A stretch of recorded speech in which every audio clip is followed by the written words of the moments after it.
Today's scripture reading is taken from John chapter 21, verses 1 to 19. Later, Jesus appeared again to the disciples beside the Sea of Galilee. This is how it happened. Several of the disciples were there: Simon Peter, Thomas, nicknamed the Twin, Nathanael from Cana in Galilee, the sons of Zebedee, and 2 other disciples. Simon Peter said, "I'm going fishing." "We'll come too," they all said. So they went out in the boat, but they caught nothing all night. At dawn, Jesus was standing on the beach, but the disciples couldn't see who he was. He called out, "Children, you haven't caught any fish, have you?" "No," they replied. Then they said, "Throw out your net on the right side of the boat, and you'll get some." So they did, and they couldn't haul in the net because there were so many fish in it. Then the disciple Jesus loved said to Peter, "It's the Lord." When Simon Peter heard that it was the Lord, he put on his tunic, for he had stripped for work, jumped into the water, and headed to shore. The others stayed with the boat and pulled the loaded net to the shore, for they were only about 90 meters from shore. When they got there, they found breakfast waiting for them: fish cooking over a charcoal fire and some bread. "Bring some of the fish you have just caught," Jesus said. So Simon Peter went aboard and dragged the net to the shore. There were 153 large fish, and yet the net hadn't torn. "Now come and have some breakfast," Jesus said. None of the disciples dared to ask him, "Who are you?" They knew it was the Lord. Then Jesus served them the bread and the fish. This was the 3rd time Jesus had appeared to the disciples since he had been raised from the dead. After breakfast, Jesus asked Simon Peter, "Simon, son of John, do you love me more than these?" "Yes, Lord," Peter replied. "You know I love you." "Then feed my lambs," Jesus told him. Jesus repeated the question, "Simon, son of John, do you love me?"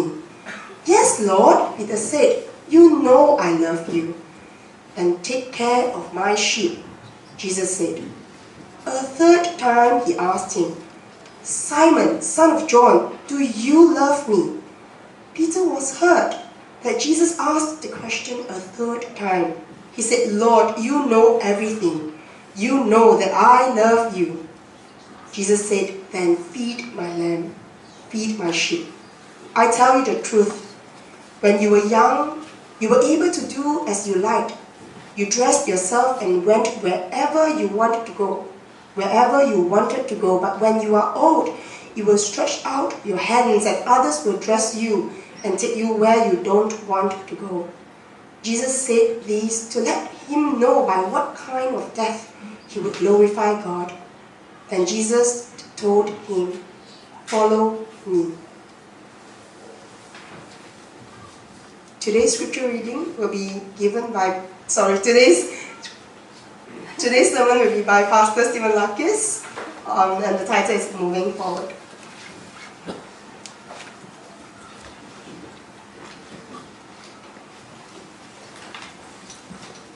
The grace and peace of Christ, our risen Lord, be with all of us today.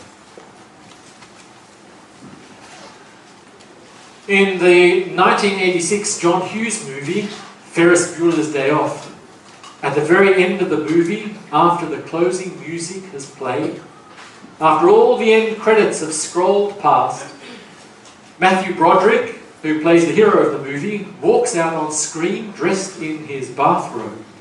He stares down the camera lens in confusion, looking directly at the audience and says, "You're still here?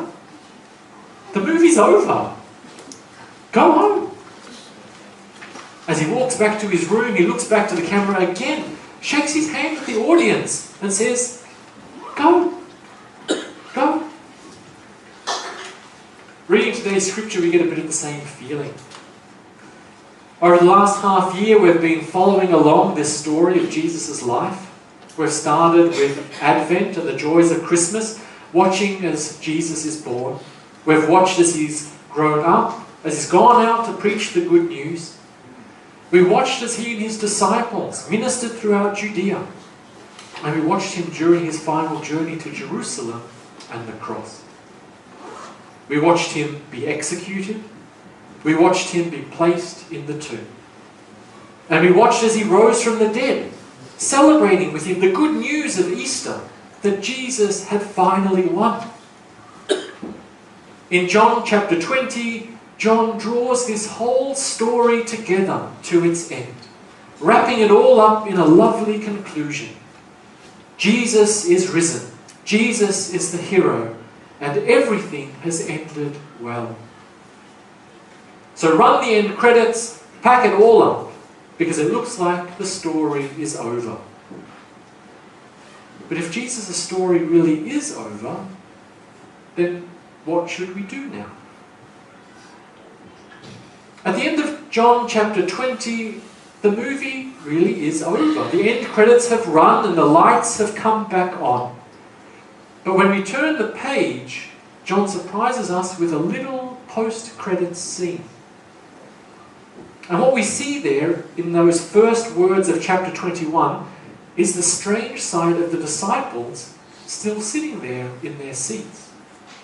Peter, Thomas, Nathaniel, the sons of Zebedee and more, still sitting there, blinking in the light, looking around at each other confused and wondering, what are we supposed to do now?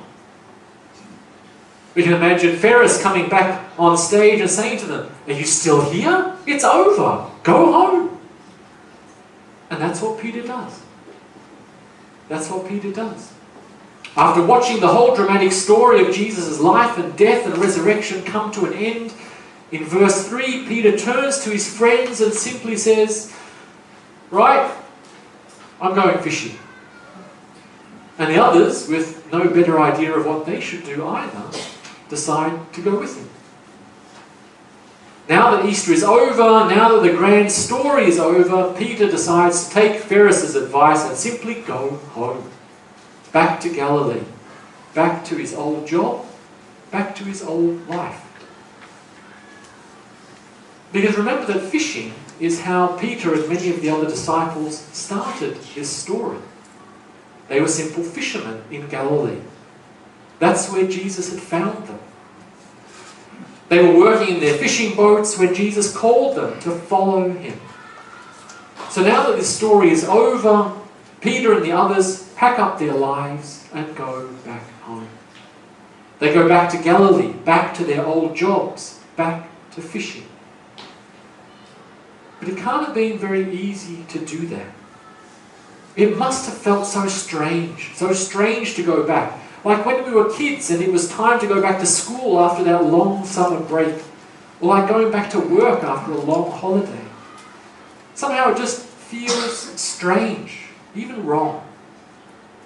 The disciples had been with Jesus for 3 years, travelling all over Judea and all over the Gentile lands with him, participating in adventures with him.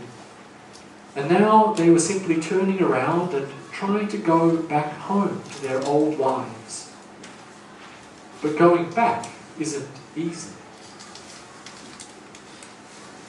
100 years ago, after the First World War, many soldiers also talked about this very strange feeling of returning home from years at war. They'd been ordinary people, ordinary young men working ordinary jobs, when their countries pulled them out of their everyday lives and sent them off to war. They travelled to foreign places, they saw so much, they suffered so much. And then after it was all over, they were just simply sent back home. But after it was all over, after being through that experience, how can you really go back? After struggling and suffering, after passing through such a life-changing experience, can life just go back to the way it was before? Many of those soldiers found it really impossible to truly take up their old lives again. For the disciples, who were also young men when this adventure began, going home would have been especially hard, even embarrassing. After all, many of them had left everything behind to follow Jesus. They had walked out on their parents, they had walked out on their family businesses, they had left their fishing boats and their fathers behind to follow Jesus and become disciples of this guy who was supposed to be a great Messiah. But when this Messiah had been crucified and was now gone, what were they going to do? How were they going to face people back at home again? Maybe from our side too, watching this little post-credit scene play out, it also makes us feel a little sad to see them go back, to see them return. After all, the disciples were supposed to go on to change the world. They were supposed to be great disciples for the risen Christ, to carry the message out into the whole world. But instead they simply turn around and go home, as if everything they've been through was meaningless. As if they or the world around them hadn't really changed now forever. But the disciples are about to find that sometimes it really is hard to go back. We see that straight away in today's scripture. The disciples decide to take up their old lives again, to go back to being ordinary fishermen again. But somehow things aren't the same. Things aren't as easy as they were before. In verse 3, we hear that they went out fishing in their boat. They stayed up all through the night. They struggled, they worked hard. But after a whole night of effort, when morning came, they caught absolutely nothing. Zero. They tried to pick up their old lives again where they'd left off. But somehow this just wasn't working out for them anymore. How hard it must have been not to feel like a failure at this point. They hadn't exactly been great disciples. They had failed Jesus so many times. Peter had denied Jesus 3 times, and the others had all run away and abandoned Jesus in his time of greatest need.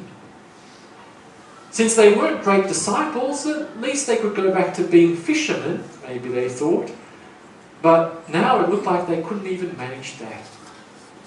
Were they failures? Yes. Had they gotten a lot of things wrong? Yes. But that's not the end of their story. That's not the end of their story. Because suddenly everything starts to change. John tells us that just as the sun was coming up, a shadowy figure appeared on the beach and he called out to them. Somehow this stranger also seems to know just how badly they've been failing. He calls out to them, "You haven't caught any fish, have you?" It's not a question, it's a statement. It's an observation of how poorly they've done. But this is where the story takes that first surprising turn. Notice that the figure on the beach doesn't laugh at them for their failures. He doesn't criticize them for failing. Instead, he simply calls out to them and tells them to give something else a go. Try throwing their nets out on the right side of the boat. And with this gentle guidance, we see a real miracle take place. For me, there are actually 2 miracles that happen here. The huge haul of fish that they get, that's actually the second miracle. The first miracle is that the disciples even listen to this stranger at all. Because when we're tired and frustrated, when we've worked so hard on something till we're exhausted and it's still not working out, the last thing any of us want is for strangers to come up to us and give us helpful suggestions. When we struggle with things, it's so easy for our pride to get in the way. We don't want to listen to advice. We don't want other people to tell us what to do. But the result of that is that, like the disciples, we work and work till we get exhausted. We use up all of our energy and then still fail. And when that happens, when we depend just on our own strength, when we're tired and nothing in our lives has worked out, it's so easy for us to start thinking of ourselves as failures. It must have been a miserable night for the disciples as they faced their shortcomings. But in the middle of their frustrations and doubts, Jesus comes to them. Jesus comes to them not yelling and screaming, not telling them how much of a disappointment they were, not meanly calling them useless or calling them failures. Too often I think we really worry that that's precisely how Jesus will respond to us when we fail. We worry that Jesus will take that attitude with us. But here we see that those fears aren't true at all. Jesus doesn't come to us with anger and criticism for our failings. Instead, he comes gently and giving guidance. For the disciples, sure, things in their lives haven't been working out so well. But Jesus gently guides them again, gently directs them again. And when they're brave enough to listen, and when they're brave enough to follow Jesus, suddenly things start changing for them. And they change for the better. Miraculously, the net that had been empty for them all night long is now full of fish. And there, out there on the water, the disciples suddenly realized their greatest mistake. They had thought their story with Jesus was over. They thought that the adventure that they had with Jesus had come to an end, and it was time for them now just to go back home, to go back to their old lives. But they were wrong. Our story with Jesus isn't a story that can come to an end. The credits never roll on this adventure, because our story with Jesus, our time with Jesus and his time with us, that never ends. Jesus will always be with us, and we will always still be with him. Among all of the disciples, John is usually the smart one. In this circle of friends, John is usually the one who figures things out, figures out what's going on the quickest. So here too, it's John who first is the one to realize what's really going on here. John realizes that the shadowy figure on the beach is their risen Lord. But if John is the smart one among the disciples, Peter is the passionate and impulsive one. Peter is the type of guy who acts first and asks questions later. He's the one who immediately jumps into things without checking first to see what he's jumping into. That's why all through the gospel stories, Peter is always the one who seems to get himself into trouble. He's always the one who ends up doing weird things or saying weird things. Peter is the one who gets himself into trouble trying to walk on water. When Jesus meets with the heavenly figures of Moses and Elijah on the mountaintop, Peter is the one there who straight away says, "Oh, we should put up a couple of tents so everyone can sleep in them." And that particular event was so embarrassing that Mark, in chapter 9, verse 6, feels it necessary to tell us directly that Peter had no idea what he was talking about. But none of that's a reason to really criticize Peter. After all, the great thing about Peter is the way he loves Jesus so impulsively. He doesn't hold himself back. Peter really throws himself into his faith. He throws himself into being a disciple. He wants to be with Jesus so much. And that means he never stops to think first. He just acts. Here too, we see a very, very typical Peter story. Peter hears that it's Jesus on the beach, and in his desire to be with Jesus, that desire that's so strong to be with Jesus, he just forgets everything else. He forgets to be sensible, and he just throws himself into the water to get to Jesus. But not, as John tells us, before getting dressed first. John tells us that Peter put his clothes back on first, and then jumped into the water, which is pretty much the opposite of what any of us do when we go swimming. Back in the days of Jesus, most ordinary people only had one set of clothes. So when men went fishing, they would take their clothes off, fold them up and put them aside to keep them nice and dry for later. But Peter is so excited to see Jesus, so excited to be with him, that he quickly gets dressed again and gets muddled up, gets dressed again and then jumps into the water. He forgets about the other disciples, he forgets about the boat, he forgets about the fish, and instead puts his only set of clothes on and then jumps into the water, fully dressed to go swim to Jesus. We can just imagine the disciples listening to this story years later and laughing at what a typical Peter type of thing this was to do. But it's a beautiful sign of how much Peter really wanted to be with Jesus and how much Peter loved Jesus. After all, we've all done silly things for love before. And Peter's love for Christ is much the same. That's not to say that the other disciples don't love Jesus. They're just a little bit more sensible. They rush to Jesus too, but they remember to bring the boat. They remember to bring the fish with them too. And once they're back on shore, we see something else really wonderful happen. Because there on the shore, Jesus cares for his disciples. They're tired. They've been working all night.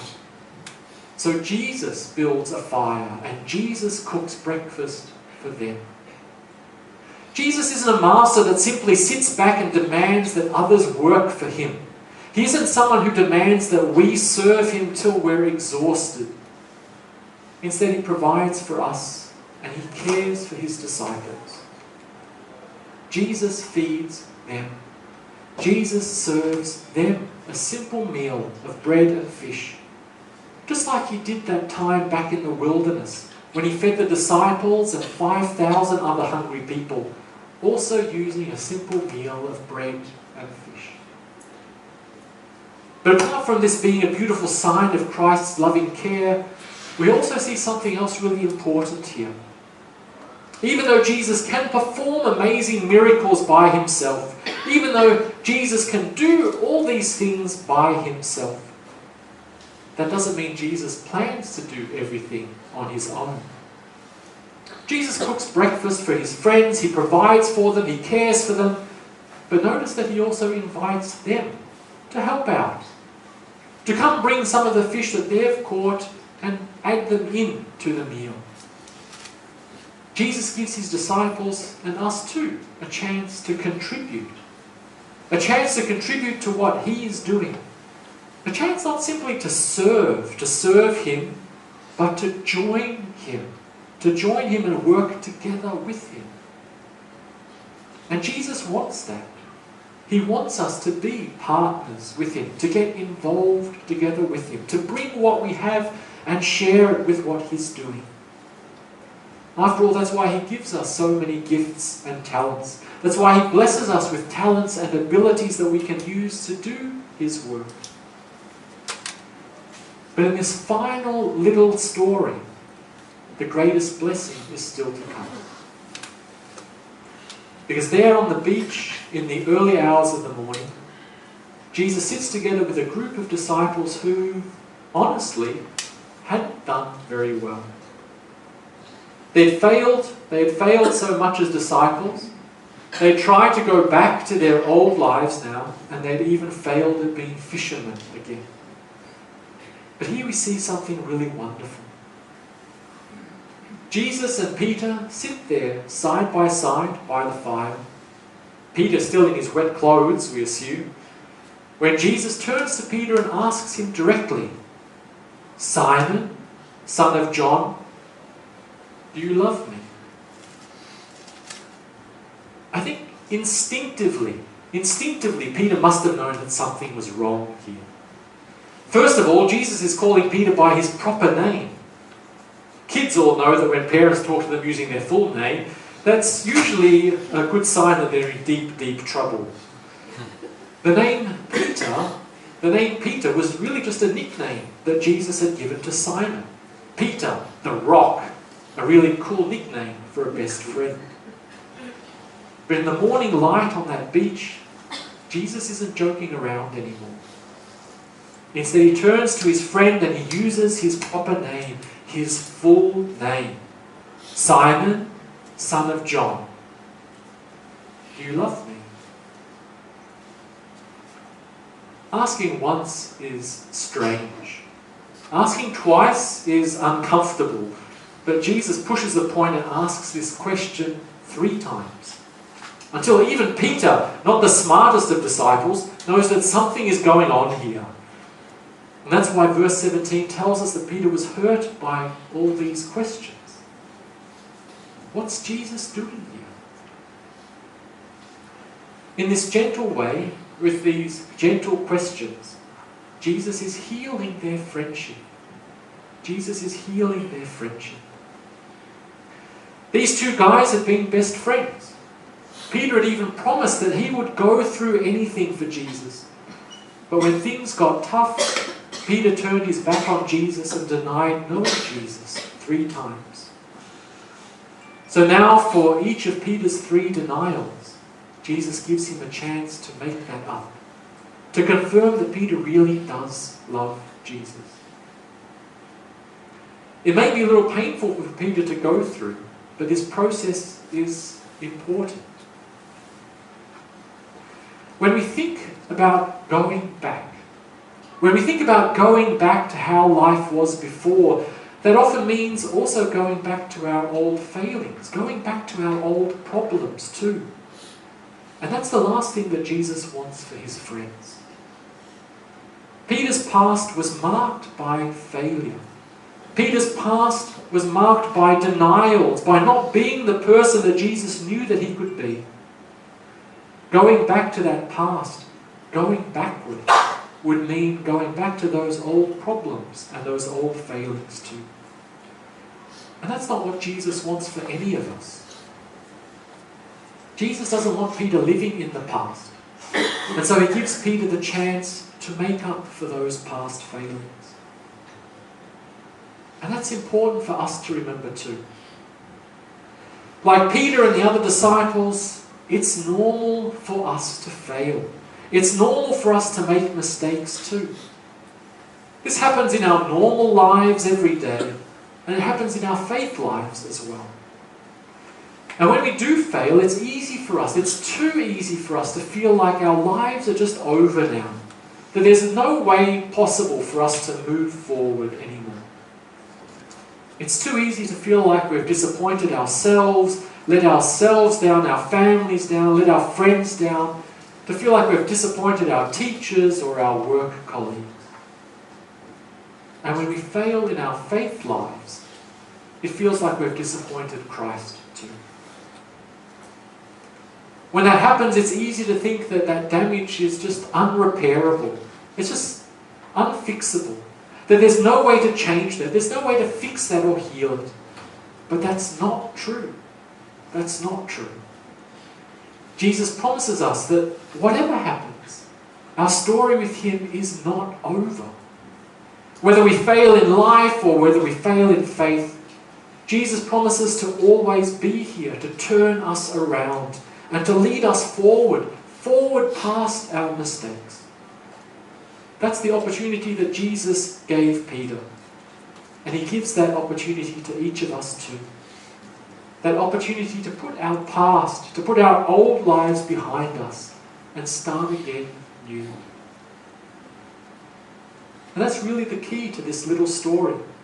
That's really the key to this final little gospel story, this final little epilogue, this little post-credit scene to the gospel. That's what it's all been focused on. About teaching us the importance of moving forward. We've heard the gospel story, we've met Jesus, we've joined him on the road, we've travelled together with him.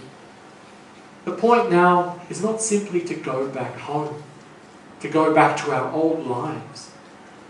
After knowing Jesus, we can't do that. We can't go back to our old lives anymore. Once we know Jesus, once we know the truth of life together with him, things just can't be the same anymore. That's why in verse 15 Jesus asks Peter directly, "Don't you love me more than all this? Don't you love me more than to go backwards, back to nets and boats and fishing? Do you really want to go back to how things were before and pretend that nothing has happened, that nothing has changed?" We don't want to go back to the way things were before. After the story of Jesus has ended, we don't want to get up and go back home, back to our old lives again. And in any case, that whole premise is deeply, deeply wrong. Because the Easter victory doesn't mean that the story of Jesus is now over. The story of Jesus isn't over at all. That's the good news. Our story with Jesus is still continuing. It's still going on. It's still moving forward towards a new future, a new life, a better world. One day, a long, long time ago, as Peter was working down by the sea, he saw an unusual man walk by. That stranger turned to Peter and simply said to him, "Follow me." And Peter listened. He left his old life behind him and he followed Jesus. There was a time in our lives too when Jesus did the same for us. We also heard Jesus calling us to follow him, and we bravely accepted that invitation. Sadly, after so many years with Jesus, Peter turned around and tried to go back to his old life, to go back to his nets. Will he really give up on this adventure? Will we really give up on this adventure? Or will we keep our eyes fixed on the future and move forward together with Jesus? The story of Jesus and the story of our life with him, it's not like a movie. It doesn't finish after 90 minutes, and Jesus doesn't come out after the credits and tell us to go home. Instead, the story of Jesus, our risen Lord, is a story that's still going on today. It's an adventure that isn't finished yet, that's not over. Our story with Jesus is still going on today. So Jesus calls us to keep moving forward together with him. In verse 19, at the very end of the Gospel, Jesus turns to Peter one more time and says to him once again, "Follow me. Follow me. Come with me. Don't go back." And that's the same invitation that Jesus gives to each of us too. Now, after Easter, don't go back. Don't give up on this adventure that's just beginning. Instead, come and follow Jesus. Let's take Jesus' hand and really move forward with him, following him into that wonderful future. Let's pray together.